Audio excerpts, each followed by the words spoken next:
করছি যে আমাদের যে সংগঠন কুলটিতে রয়েছে আইনটিটিউসি, সেই সংগঠনকে আরো শক্তিশালী করতে হবে। বাবু দত্ত এখানে রয়েছেন, একটা ব্লকের আইনটিটিউসির প্রেসিডেন্ট, এবং দুলাল চক্রবর্তী আমাদের মধ্যে রয়েছেন, তিনি আরেকটা ব্লকের সভাপতি। এবং আমরা সৌভাগ্য আমাদের যে কুলটি যে কারখানা বন্ধ হয়ে গেছিল, সেই কারখানা যিনি খুলেছেন রেলমন্ত্রী থাকাকালীন তিনি ঘোষণা করেছিলেন আমাদের মাননীয় মুখ্যমন্ত্রী মমতা বন্দ্যোপাধ্যায়। তাই কুলটির কারখানাকে নতুন প্রাণ দিয়েছে, নতুন জীবন দিয়েছেন আমাদের নেত্রী মমতা বন্দ্যোপাধ্যায়। এবং শুধু কুলটি কারখানা নয়, ট্রেড ইউনিয়ন আমরা জানি যে সর্বত্র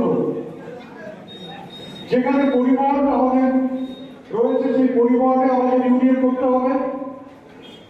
আমাদের যারা হকার রয়েছেন সেই হকারদের ইউনিয়ন করতে হবে।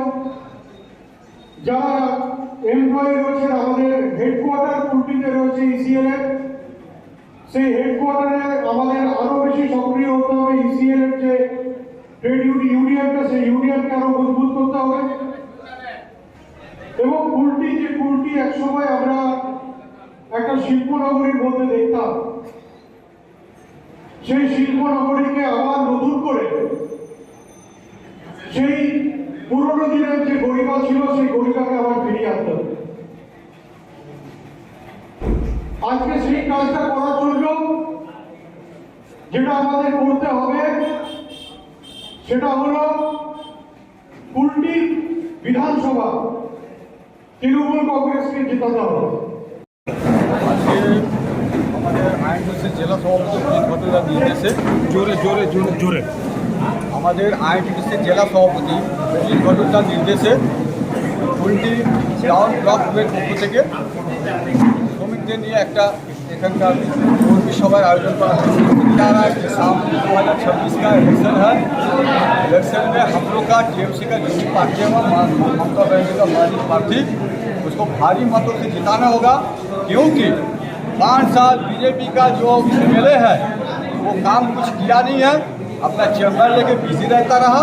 अभी इलेक्शन का 1 महीना पहले वो अपना घूम रहा है छोटा वादा लेके, कोई बात छोटा वादा में जाना नहीं है। टीएमसी का 365 दिन जो कर्मी लोग का जो परिश्रम है, काम है, सेवा है, और ममता बनर्जी का जो आपको जन्म से मृत्यु तक लेके जो प्रोजेक्ट है, उसको देखते हुए वोट देकर भारी मतों से हम लोग का कैंडिडेट को जिता के ममता के हाथ में देना है।